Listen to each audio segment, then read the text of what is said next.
Salve galera! Nesse vídeo eu vou falar sobre a endometriose.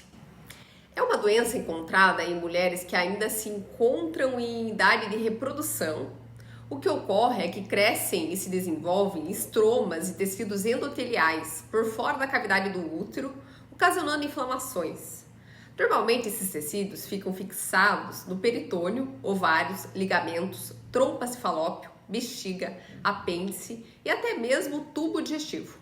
É uma doença que atinge entre 10 a 20% das mulheres que se encontram ainda na idade reprodutiva e das mulheres diagnosticadas com endometriose, de 30 a 50% se tornam inférteis e dessas mulheres, mais de 60% sofrem com dor na pelve.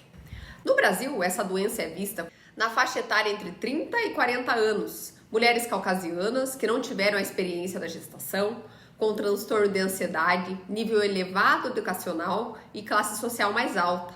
Normalmente o sintoma é dor na pelve, dor na relação sexual, justamente por causa dos focos de endometriose que podem estar na parede da vagina, atrapalhando na lubrificação durante o ato sexual. Outro sintoma é cólica antes e durante o ciclo menstrual. A mulher pode ficar infértil, ter dor de cabeça, edema, sangramento, dentre outros sintomas correlacionados. Há alguns fatores de risco, como idade, raça, com maior incidência nas orientais, depois mulheres caucasianas e menos comuns nas mulheres negras.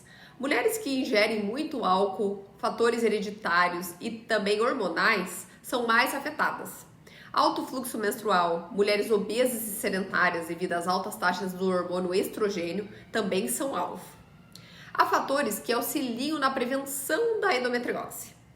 Mulheres tabagistas têm menos chances porque a nicotina atua na baixa de estrogênio, índice de massa corporal normal, mulheres que são ativas e praticam atividade física, mulheres que tomam anticoncepcional via oral, mulheres que têm DIU são menos propensas a desenvolver a doença.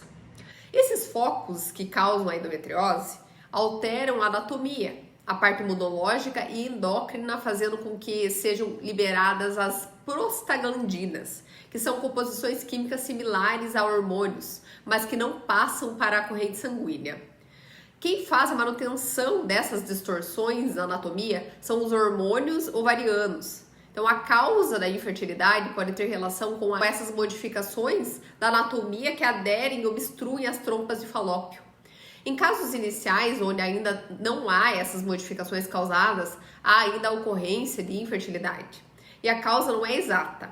Os focos são semelhantes à mucosa do útero, com receptores de progesterona e estrogênio também, sofrendo inflamação devido ao estímulo da progesterona no ciclo menstrual.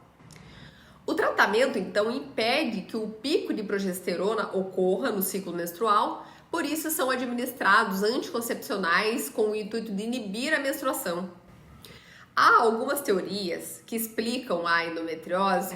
Uma delas é a teoria da implantação. O que acontece aqui é a menstruação atrasada, o tecido então acessa os tecidos pelas trompas e então se fixa fora da cavidade do útero e gera uma inflamação onde se fixou.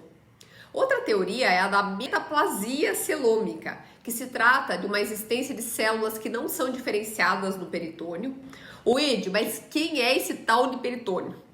É uma membrana que tem a função de revestir a cavidade do abdômen, fazendo a cobertura dos órgãos do abdômen e dos órgãos pélvicos. Essas células indiferenciadas do peritônio poderiam se diferenciar em tecidos do endométrio. Há também a teoria do transplante direto, que explica os focos de endometriose em caso de episiotomia ou da própria cicatriz quando ocorre a cesárea ou qualquer outra cicatriz cirúrgica. Em 1935 saiu uma teoria que se chama disseminação linfática com o intuito de explicar os focos de endometriose nos linfonodos e nos vasos sanguíneos. Outra teoria é a da disseminação iatrogênica, que aponta que a cirurgia seria capaz de transportar fragmentos para fora do útero. Há a teoria imunológica, que aponta uma deficiência imune das células que são incapazes de fazer o reconhecimento desse tecido que se implantou para fora do útero, deixando então que o foco se desenvolva e provoque a inflamação. Mas como a endometriose é diagnosticada? É dada uma atenção à queixa da paciente, juntamente com a laparoscopia e exame físico. Os sintomas mais comuns são cólicas antes e durante a menstruação, dor no ato sexual, dor na lombar, no reto e na pelve. No exame físico, a paciente sente dor na palpação, pode haver nódulos, os anexos e o útero podem estar em posição retrovertida, isso significa que o útero não está na posição normal. A laparoscopia é usada para diagnosticar a endometriose, pois permite a visualização mais certeira dos locais que não estão aparentemente normais. Em caso de suspeitas nos ovários, peritônio ou trompas falópio ou ligamentos, é feita a biópsia para fazer a confirmação.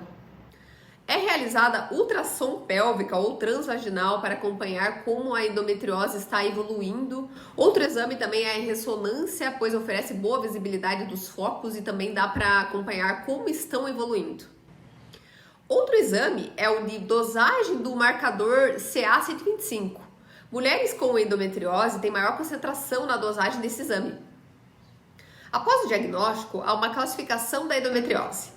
O estágio 1 indica focos isolados que não possuem aderências importantes.